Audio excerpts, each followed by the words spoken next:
For years, the one question on everyone's mind has been, will Sumit ever move to America? We just got the answer, and it is a shocking tale of manipulation and deceit. An anonymous source from inside the US, the embassy in New Delhi, has just leaked the details of Sumit's visa interview, and folks, it wasn't a rejection. It was a performance. We are about to pull back the curtain on one of the most elaborate and cruel deceptions in the history of Fiancé. This isn't just a rumor. This is an insider report that changes everything we thought we knew about Sumit Singh and his decade-long love story with Jenny Slatin. What you are about to hear is a story of a dream systematically dismantled from the inside. A story of a man who would rather build a prison of lies around the woman he claims to love than face a future he never wanted. If you believe in uncovering the truth behind the drama, and if you are tired of the sanitized narratives fed to us by the network, then you are in the right place. Hit that like button right now, and make sure you subscribe to the tell-all tapes and ring that notification bell. We are your source for the exclusive theories and insider reports that you will not find anywhere else, and trust me, you do not want to miss a single second of what comes next. The story, our story, begins not with a bang but with a quiet, shimmering hope in the late autumn of. The setting is Palm Springs, California, but the feeling, the pure, unadulterated joy, is radiating all the way from Noida, India, from the heart of Jenny Slatin. For the first time in over a decade, the future didn't feel like a question mark. It felt like a promise whispered over countless video calls, a promise sealed with a marriage certificate that had cost them so much, and now, finally, a promise taking tangible form in a mountain of paperwork. Sumit had finally, after years of excuses, years of parental drama, years of Jenny giving up everything, agreed to move to the United States. It was happening. The American dream, so long deferred, was finally within reach. Imagine Jenny in their small Indian apartment. The air, usually thick with the scent of spices and the noise of the city, now felt charged with a different kind of energy, anticipation. Spread across their dining table wasn't just dinner, but the architecture of a new life. There was the petition for alien relative already approved. There were the financial documents, the affidavits of support, the police clearance certificates, the medical examination results. Each piece of paper represented a hurdle cleared, a battle won. Jenny, with the meticulousness of a general planning a campaign, had marshaled these documents over months. She had spent hours on the phone with the immigration lawyers, her voice tight with a mixture of anxiety and excitement. She had poured thousands of dollars from her hard-earned Social Security and pension into legal fees, filing fees, and courier charges. This wasn't just an investment of money, it was an investment of her final, most precious years. She was in her late S. This was her last chance to go home, not with her tail between her legs, but with her husband by her side. And Sumit? Sumit played his part to perfection. He was the supportive, excited husband. He would rub her shoulders as she hunched over the forms, murmuring words of encouragement. "You're doing so good, Jenny. You are so organized. I don't know what I would do without you." He would talk about Palm Springs with a convincing, wide-eyed wonder. He'd ask about the weather, about the grocery stores, about whether they could get a small dog. He watched American movies with her, pointing at the screen and saying, "Soon this will be our life, my love. No more hiding, no more family drama, just you and me." He was selling her the dream with the skill of a master salesman, and Jenny, who had staked her entire life on this man's love, was his most eager customer. She saw his questions not as the probing of a man gathering intelligence for a lie, but as the genuine curiosity of a man preparing to embrace her world. Every word he spoke was another brick in the foundation of their new life. A foundation she believed was solid, built on love and a shared future. She had no idea she was building her dream house on a sinkhole. Her daughter, Christina, who had always been the voice of cautious reason, was even starting to come around. Their video calls were filled with happy plans. They talked about finding a 2-bedroom condo so Christina and her wife could visit comfortably. They planned Thanksgiving dinners, trips to Joshua Tree National Park, and lazy afternoons by the pool. Jenny described it all to Sumit, her eyes sparkling. and he would nod and smile, adding little details to the fantasy. "Yes, and I will learn to make the American barbecue for us," he'd say, a perfect line delivered with a perfect smile. For Jenny, these conversations were proof that the decade of sacrifice, leaving her family, her friends, her country, liquidating her savings, adapting to a culture that was not her own, was all worth it. The finish line was in sight. All that was left was the final formality, the spousal visa interview at the U.S. Embassy in New Delhi. It was just one more step, a procedural rubber stamp on a future that was already written. Or so she thought. As the interview date, etched in bold on their calendar, drew closer, a subtle but insidious campaign of sabotage began to unfold. It wasn't a sudden onslaught. It was a series of small, frustrating, and seemingly accidental mishaps. Sumit, the man who was supposedly her partner in this journey, became the architect of its delays. The first major crack in the facade appeared about a month before the interview. It was a crucial financial document, an official statement from Jenny's pension fund that was required to prove her ability to support him in the U.S. without him becoming a public charge. Jenny had gone to great lengths to get this document sent from the U.S. to India. It had arrived via a secure courier, and she had placed it carefully in the plastic folder that contained all their most vital paperwork. One morning, the folder was there, but the document was gone. Panic set in. Jenny tore their apartment apart, her hands shaking. Sumit joined the search, his face a mask of concerned helpfulness. He looked under the sofa cushions, rifled through drawers, and checked the trash, all while making soothing noises. "Don't worry, Jenny. It must be here somewhere. These things happen." But it wasn't there. After days of frantic, fruitless searching, Jenny was in tears. Sumit held her, patting her back. "It is okay, my love. We will just have to get another one." He said it with such calm reasonableness, as if it were a minor inconvenience. But it wasn't. Getting another one meant urgent calls to the U.S., navigating bureaucratic red tape across time zones, and paying hundreds of dollars in administrative and express shipping fees to have it reissued and sent. It added stress, cost them money they couldn't easily spare, and most importantly, it ate into their precious preparation time. Jenny, exhausted and frayed, chalked it up to bad luck, a simple, unfortunate accident. She never once considered that the man comforting her was the same one who had likely watched her place the document in the folder, only to remove it and dispose of it when she wasn't looking. It was the perfect small-scale sabotage, utterly deniable and incredibly effective. This was not an isolated incident.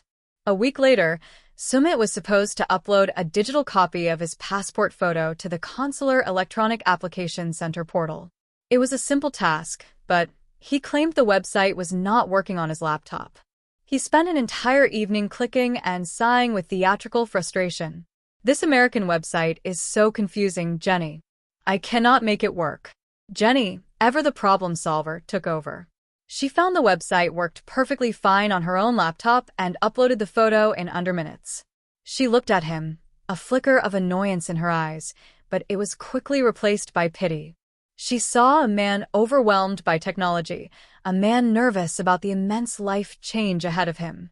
She didn't see a man deliberately feigning incompetence, testing the waters of a sabotage, seeing how much she was willing to do for him, how much she was willing to excuse. The day of the interview was the culmination of his performance. It was a masterpiece of subtle manipulation. Jenny woke up that morning with a nervous energy buzzing in her veins. This was it. The final day. She had laid out their clothes the night before, a smart dress for her, a crisp shirt and trousers for Sumit. She made coffee, trying to create an atmosphere of calm confidence. But Sumit emerged from the bedroom, rubbing his temples, his face pale and drawn. "I have a terrible migraine, Jenny," he moaned, squinting against the morning light. "My head is pounding." Jenny's heart sank. Her immediate reaction wasn't suspicion, but a wave of maternal concern. She rushed to get him pain relievers and a cold cloth for his head. She told him to lie down, that she would handle everything. He seemed flustered and unprepared on the drive to the embassy. He kept asking her to repeat basic details they had gone over dozens of times. "So, What is the name of your first pet again? They might ask for security question, yes? What year did we say we first met online? These were questions he knew the answers to, as well as he knew his own name. Jenny, however, didn't hear a man rehearsing a bad script. She heard a man cracking under pressure. She squeezed his hand, her own nerves now secondary to his. It's okay, sweetheart. It's just a conversation. We've practiced this. Just be honest. We have nothing to hide. Oh, the irony. They had nothing to hide, but he had everything to obscure. His feigned migraine, his feigned confusion, it was all part of a carefully constructed narrative. He was not the confident man ready to start a new life. He was the poor, nervous husband, overwhelmed by a big, scary American bureaucracy. It was the perfect excuse for any mistakes he was about to make. He was laying the groundwork for his own failure, and Jenny, blinded by love and anxiety, was unwittingly helping him set the stage. She walked him to the embassy entrance, gave him a kiss, and told him she loved him, completely oblivious that he was walking in not to secure their future, but to execute it. Now we enter the heart of the deception, the closed-door sanctum of the U.S. Embassy in New Delhi. This is the part of the story that, until now, has been a black box, known only to Sumit and the consular officer who held his and Jenny's future in their hands. What we know now, thanks to our insider, is that what happened in that room was not an interview, it was a calculated act of theatrical self-destruction. Sumit walked in, the picture of the nervous applicant Jenny had last seen. He sat down, offered a weak, shaky smile, and proceeded to systematically dismantle his own case, using the truth as a weapon to create a tapestry of lies and suspicion. The consular officer, a professional trained to detect deception and assess intent, began with standard questions. Please state your full name and date of birth. Please confirm your wife's full name and her date of birth. Sumit answered these correctly, but with a faint hesitation that planted the first tiny seed of doubt. Then came the questions about their relationship, questions designed to confirm its legitimacy. This should have been the easy part. A man deeply in love with his wife of several years should be able to speak about their history with ease and passion. Sumit, however, presented a version of their story that was technically true but emotionally hollow. He gave dates and timelines with the sterile detachment of someone reading a report. There was no warmth, no spark, no mention of the deep connection they always claimed to have. He was giving the facts without the feeling, a classic tactic of someone reciting a memorized, inauthentic story. The interview then pivoted to the crucial topic of his intentions in the United States. The officer asked a standard, yet critical question. What are your plans for when you arrive in the United States? How do you intend to find work and support yourself? This was the moment for Sumit to shine. To talk about his aspirations, his desire to build a life with his wife, perhaps his plans to work in a kitchen again, or explore a new career. He and Jenny had rehearsed this. They had talked about him getting a work permit, taking some community college courses, and eventually contributing to their household. A solid, respectable plan. But that is not what Sumit said. According to the leaked transcript, Sumit looked down at his hands, shifted in his seat, and mumbled a response so perfectly engineered for failure, it could have been written by an anti-immigration lobbyist. He allegedly said, "I am not planning to work right away. My wife Jenny is older. She has a good pension from the American government. I will be relying on my wife's pension. She will take care of me." Let's be crystal clear about what a statement like that does in a visa interview. It is the reddest of red flags. It triggers what is known as the public charge ineligibility. U.S. immigration law is designed to prevent new immigrants from becoming a financial burden on the state. By explicitly stating his intention was not to work, but to live off his American wife's government-funded retirement income, Sumit was practically begging the officer to deny him. He was presenting himself not as a partner, but as a dependent, a financial liability. He knew Jenny's limited income was a sensitive point in their application, one they had carefully buttressed with affidavits and financial statements. And in one fell swoop, with one mumbled, disastrous sentence, he took a wrecking ball to all of it. He wasn't just answering a question, he was pushing the big red "deny me" button. It got worse. The consular officer, likely sensing the interview was already heading south, moved on to his past. Specifically, his first marriage. This has always been the original sin of Sumit and Jenny's story. The fact that he was secretly in an arranged marriage for years while he was in a relationship with Jenny. They had prepared for this. The strategy was to be honest, concise, and frame it as a painful past mistake from which he had learned and moved on. The narrative was supposed to be, it was a difficult situation, a result of cultural and family pressure. I was not honest and I hurt people, but I have since divorced. I have made amends as best I can, and I am now fully and legally committed to my wife, Jenny. Simple, honest. It shows growth and sincerity. But Sumit, on this day, chose chaos. When asked, "Can you please explain the circumstances of your previous marriage and divorce?" he launched into a confusing, convoluted, and self-contradictory monologue. He allegedly mixed up timelines. He downplayed the length of time he had kept the marriage a secret from Jenny. He tried to paint himself as a helpless victim of his parents in a way that erased his own agency and, frankly, sounded childish and untrustworthy. According to the leaked account, he made it sound as if the divorce was somehow still a contentious issue, even though it had been finalized for years. He presented a narrative so full of holes and inconsistencies that it made him look like a fundamentally dishonest person who is still entangled in his past. For a consular officer whose job is to assess the credibility of an applicant, this was fatal. He wasn't just explaining his past, he was demonstrating that he was an unreliable narrator of his own life story. The final nail in the coffin was his use of English. We have all watched Sumit for years. We know his English is more than adequate. It's fluent. He has complex, emotional conversations with Jenny and her daughter on camera constantly. He navigates difficult subjects. He expresses nuanced feelings. His command of the language is not in question. Yet in that interview room, whenever the officer asked a complex or probing question, particularly follow-up questions about his finances or his first marriage, Sumit's fluency would suddenly evaporate. He would feign a poor understanding of English.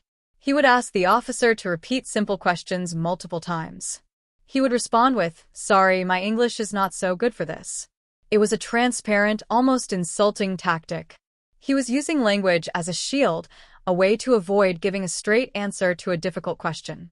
To the officer, it wouldn't have looked like a language barrier. It would have looked like blatant evasion. It was the behavior of someone with something to hide. So, let's recap the performance. He declared his intent to be a financial burden.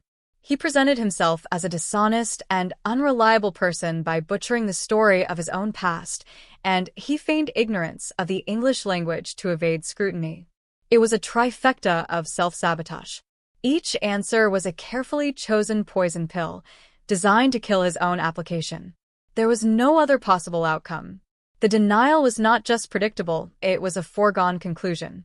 It was the result he had been working towards all along. Sumit walked out of that embassy, clutching the denial letter. He returned to a waiting, anxious Jenny, his face a perfect mask of devastation. He let his shoulders slump. He let a tear roll down his cheek. He handed her the letter, and as she read the cold, bureaucratic words, he delivered the lines he had been rehearsing for weeks. He told her a story of a cruel, suspicious consular officer who had grilled him like a criminal. He recounted the questions but twisted them. He said the officer had been rude about their age gap, had judged him for his past, and had unfairly decided he was only trying to use her for a green card. He cherry-picked the phrases from the interview that he knew would hurt her the most, the ones that played on her deepest insecurities. He blamed cruel American immigration laws. He blamed a heartless system. He blamed everyone and everything but himself. And Jenny, her heart breaking for him, for them, for the dream that had just died, did exactly what he knew she would do. She believed him. She wrapped her arms around him as he sobbed theatrically, and she felt a profound, gut-wrenching sense of guilt. She had pushed him to do this. She had been the one who wanted to go home. It was her dream that had put him through this ordeal. In that moment, he wasn't the saboteur, he was the victim, and she was the unwitting cause of his pain.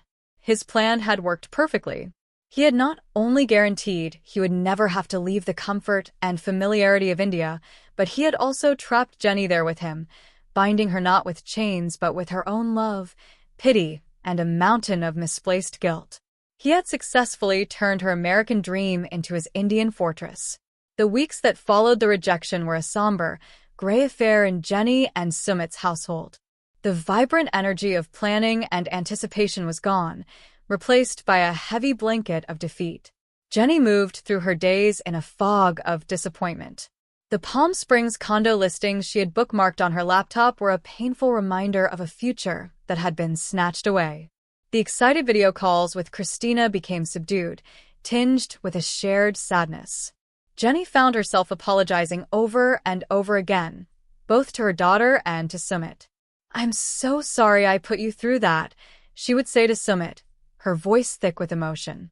"I should have known it would be this hard. I shouldn't have pushed you." Sumit, in turn, elevated his performance to an Oscar-worthy level. He was the picture of the martyred lover.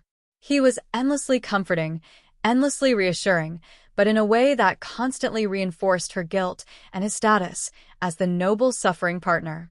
He would say things like, "It is not your fault, my love. It is my destiny, maybe.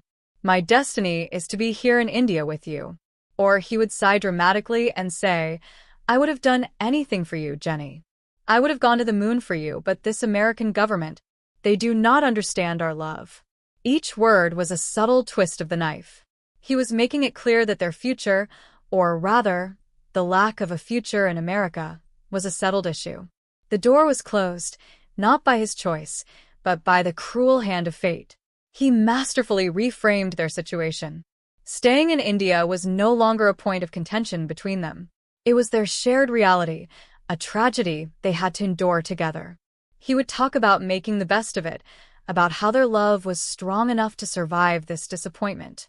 "As long as we are together, that is all that matters," he would say, stroking her hair. "India is our home now. We will make it a good home." For Jenny, who had already given up so much, what choice did she have but to accept this? Arguing for another attempt would seem cruel. Bringing up America again would feel like rubbing salt in the wound he claimed to have. He had created a narrative so powerful, so emotionally manipulative, that she was left with no option but to surrender her dream. She was trapped, and the most insidious part was that she believed she was choosing to stay out of love and compassion for the man who had just orchestrated her imprisonment. But in the digital age, secrets rarely stay buried for long, especially in a world as obsessive and interconnected as the Fiancé universe. While Jenny and Sumit were living out their quiet tragedy in Noida, whispers were beginning to circulate thousands of miles away, in the deep corners of the internet where the show's most dedicated fans congregate. Reddit threads, Facebook groups, and fan forums are the modern-day town squares for this community, and the Whisper network is incredibly efficient. Small pieces of information, rumors, and observations are pieced together like a giant jigsaw puzzle. The Day ecosystem is also home to a thriving subculture of podcasts and YouTube channels, like this one, dedicated to dissecting every scene, every sigh, and every lie. These platforms are where speculation hardens into theory, and where, occasionally, a real piece of insider information can land like a bombshell. And that is exactly what was about to happen. Among the dozens of podcasts dedicated to the show, one had carved out a reputation for having a bit more credibility than the others. Let's call it Day Confidential. The host, a sharp-witted woman with a knack for investigative deep dives, had a reputation for being thorough. She cultivated sources, she fact-checked rumors, and she treated the drama with the seriousness of a political scandal. Her listeners knew that when she reported something, she usually had a good reason to believe it was true. One evening, as she was sifting through the hundreds of emails she received each week, one stood out. The subject line was simple, an eyewitness account of the Anil Singh visa interview. The email was from an anonymous address, a string of random letters and numbers. The sender identified themselves only as a local national employee at the U.S. Embassy in New Delhi and a longtime fan of the show. The email was polite, professional, but carried an unmistakable undercurrent of shock and outrage. The sender explained that they were bound by a strict confidentiality agreement and could be fired and even face legal consequences for speaking out. But they wrote, what they had witnessed was such a blatant and cruel act of deception against Jenny, a woman they had come to sympathize with over the years, that their conscience would not allow them to remain silent. They felt a moral obligation to get the truth out, even if it had to be done anonymously. Attached to the email was a text document. The sender claimed it was a detailed account of the interview, including near-verbatim transcriptions of Sumit's most damaging answers, written down from memory just moments after the interview concluded. The podcast host was, of course, skeptical. This could easily be a prank, a piece of fan fiction from someone with too much time on their hands. But something about the tone and the specificity of the details felt different. It felt authentic. The sender didn't just say Sumit had failed. They explained the specific bureaucratic and legal reasons why his answers were guaranteed to result in a denial. They used terminology and cited immigration concepts that a casual fan would be unlikely to know. The host spent days trying to verify what she could, discreetly reaching out to contacts with knowledge of the consular process. Everything checked out.